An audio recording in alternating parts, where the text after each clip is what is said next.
بسم اللہ الرحمن الرحیم۔ شہزادی زینب سلام اللہ علیہا کی مختصر تاریخ۔ حضرت زینب سلام اللہ علیہا کی ولادت 5 جمادی الاول کو مدینہ منورہ میں ہوئی۔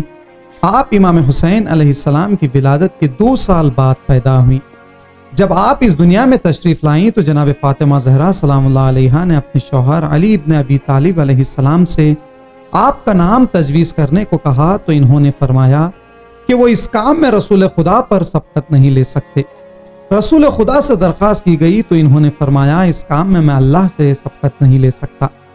پس جبرائیل نازل ہوئے اور عرض کی کہ پروردگار عالم آپ پر سلام بھیجنے کے بعد ارشاد فرماتا ہے کہ شہزادی کا نام زینب رکھا جائے۔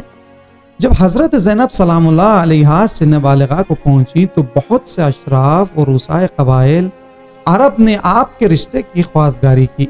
حضرت عبداللہ ابن جعفر طیار جو حضرت جعفر طیار کے فرزند تھے، انہوں نے بھی دل میں آپ کے ساتھ شادی کی خواہش رکھتے تھے۔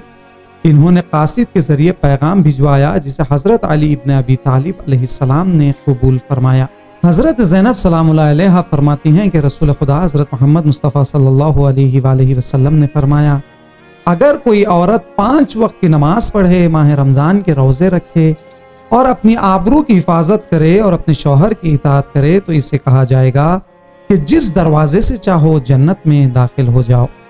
حضرت زینب اہل بیت پیغمبر کے درمیان عز و شرف، جاہ و حشم، فضائل و کمالات کے ایسے فلک افلاک پر ہیں جن کو قلم و قرطاس اپنے اندر سمیٹنے سے عاجز ہے۔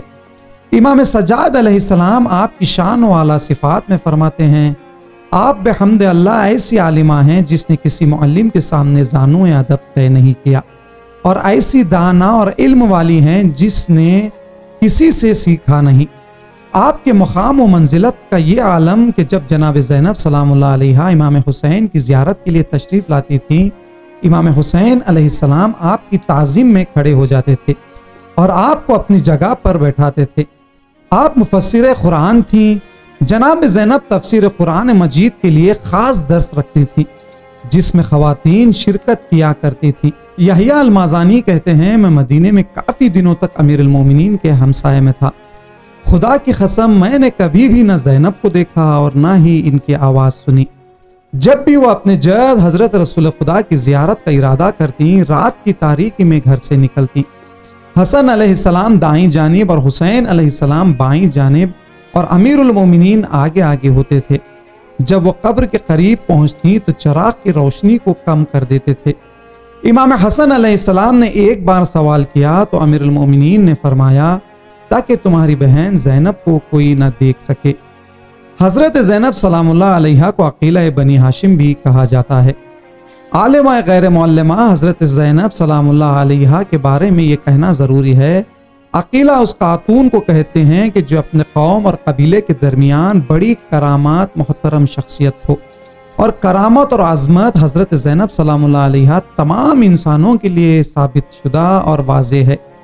حضرت سلام اللہ علیہا کو عقیلہ بنی ہاشم، عقیلۃ الطالبین، عقیلۃ القریش اور عقیلۃ النساء جیسے القاب ان کو اپنی عزت و احترام کے لیے دیے گئے ہیں، اور یہ القاب قدیمی اور موجودہ دور کی کتابوں میں فقط اور فقط حضرت زینب سلام اللہ علیہا کے ساتھ خاص ہیں۔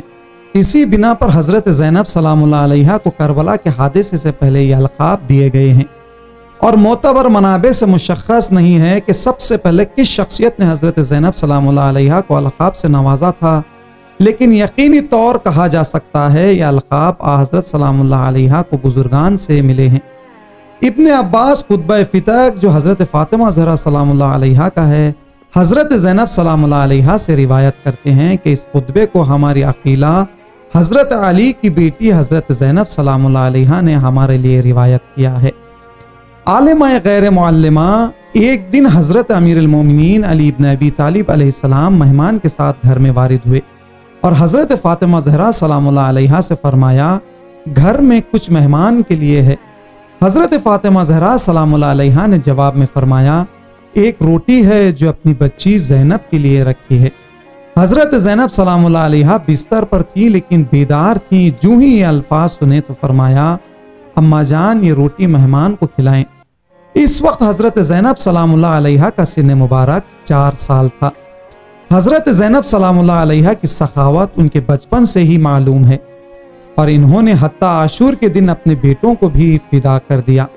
حضرت زینب سلام اللہ علیہا کے 2 بیٹے تھے جن کے نام عون اور محمد تھے، جو میدان کربلا میں شہید ہوئے۔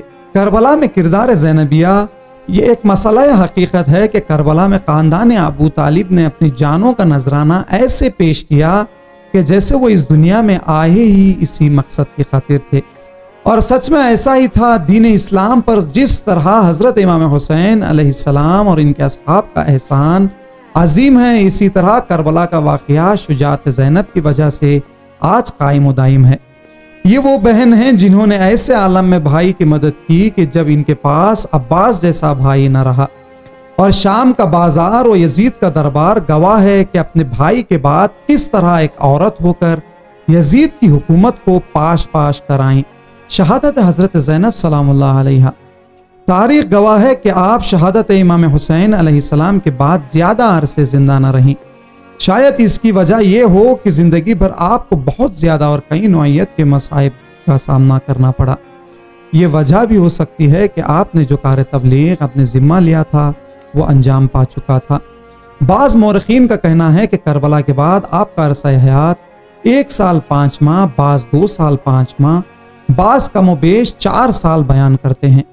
قول کے مطابق سیدہ زینب سلام اللہ علیہا نے بروز یکشنبہ بوقت شام 15 رجب 62 ہجری کو انتقال فرمایا۔ امام سجاد علیہ السلام فرماتے ہیں، میری پھوپھی جان حضرت زینب سلام اللہ علیہا نے بہت ساری مصیبت جھیلی اور شام کے راستوں میں بہت سے مصائب دیکھے، لیکن ان کی نماز تہجد نہیں چھوٹی۔